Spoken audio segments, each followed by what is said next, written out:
Hello my YouTube family, सभी को हाथ जोड़कर राम राम। आज मैं आपको एक छोटी सी कहानी सुनाने जा रही हूँ। बताना कि आपको ये कहानी कैसी लगी। तो एक आदमी होता है, वो बिल्कुल ही निकम्मा होता है, बिल्कुल भी नहीं कमाता। तो उसकी पत्नी उसको डेली ये कहती है कि आप कुछ ना कुछ तो काम शुरू कीजिए, ऐसे कैसे गुजारा होगा, आप तो बिल्कुल ही कोई भी काम नहीं करते, ऐसे तो कोई गुजारा नहीं होने वाला हमारा।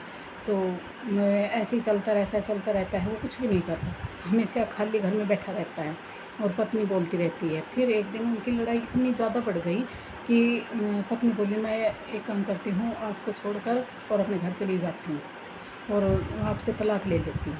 तो वो सोचा भाई आज तो बहुत बड़ी बात हो गई और ये तो काम तो ज़रूर कुछ ना कुछ करना ही पड़ेगा, ऐसे तो बात नहीं बनेगी। तो वो बोला चलो ठीक है, अच्छा मैं कल से काम पर जाऊँगा और कुछ ना कुछ काम ज़रूर करूँगा। तो वो अगले दिन सुबह नहा धोकर और सुबह नहा धो के खाना खा के और घर से निकल जाता है। तो घर से निकलने के बाद वो सबसे काम मांगता है, कोई काम ही नहीं देता उसको, क्योंकि उसके पास कोई एक्सपीरियंस नहीं था, काम कैसे मिलेगा उसको। जहाँ भी जाए वहीं सब मना कर दे, जहाँ भी जाए वहीं पे मना कर दे उसको काम के लिए। तो वापस वो घर को वापस चल दिया निराश होकर, भाई ये तो अच्छा काम हुआ, कहीं काम ही नहीं मिला। और अब घर जाती पत्नी तो फिर झगड़ा करेगी और फिर बात बढ़ेगी आगे। तो जैसे चलता गया, जैसे अपने गली के चौराहे पे आता है तो वहाँ पर एक मरा हुआ सांप पड़ा दिखाई देता है उसको। तो कहता है कि हाँ चलो बन गई बात अब तो मेरी। और अब एक लाठी उठाई और उसमें सांप को लटका दिया, उसने लटका के सांप को और चल दिया। जैसे वो घर आता है, दरवाज़ा खटखटाता है तो उसकी पत्नी दरवाज़ा खोलती है और वो सांप को पत्नी के आगे कर देता है। तो पत्नी एकदम डर जाती है, ये क्या हुआ, ये क्या है।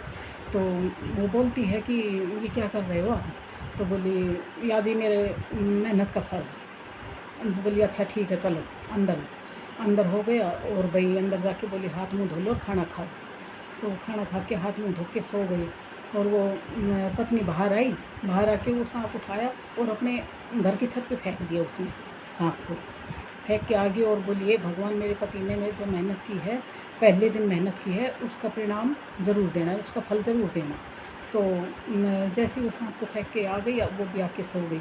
अगले दिन सुबह सारा काम निपटाया, सब कुछ किया और वो लास्ट में कपड़े वपड़े धो के वहाँ पर कपड़े सुखाने के लिए छत पे फिर गई। तो वो क्या देखती है, जो वो मतलब सांप था वो हीरो के हार में बदल गया। देखते ही वो एकदम चौकन्ना हो जाती है, ये क्या हुआ, यहाँ तो मैंने साफ फेंका था ये हार। तो वो सोचती है कि ज़रूर कोई ना कोई पक्षी आया होगा और उसको, वो सोचती ज़रूर कोई पक्षी आया होगा और सांप को उठा लेगा और हीरो का हाथ रख गया। और वो भगवान का शुक्रिया अदा करती है कि हे भगवान, तूने बहुत अच्छा काम किया, मैं आपको धन्यवाद देती हूँ। और ये बोल के नीचे आ जाती है और पति को सारी बातें बताती है कि ऐसे ऐसे जो मैं सांप फेंक के आई थी उसकी जगह ये हीरो का हार मिला है। तो वो बहुत खुश हो जाता है और उस हीरो का हार को अपने पास में नहीं रखता, बेच देता है। बेच के वो छोटा सा बिज़नेस शुरू कर देता है। तो छोटा सा बिज़नेस करता है, लेकिन वो धीरे धीरे मेहनत करने लगा है बिज़नेस शुरू करके। तो वो धीरे धीरे मेहनत करता गया और उसका बहुत बड़ा बिज़नेस हो गया, एक बड़ा बिज़नेसमैन बन गया। तो इस कहानी से यही शिक्षा मिलती है कि अगर आप मेहनत करोगे, हार्ड वर्क करोगे तो भगवान ज़रूर फल देगा। और आपको मेहनत करनी चाहिए, भगवान पर भरोसा रखना चाहिए कि भाई जब हम मेहनत करेंगे तो भगवान इसका फल तो देगा ही ज़रूर, कहीं ना कहीं। हमें लगातार प्रयास करते रहना चाहिए और मेहनत करते रहना चाहिए। भगवान कहीं ना कहीं, कभी ना कभी तो ज़रूर हमारे हमें सफलता देगा। तो इसी के साथ मैं आप सभी से हाथ जोड़कर राम राम करती हूँ और बताने कि भैया कैसे लगी कहानी। सभी को हाथ जोड़कर राम राम।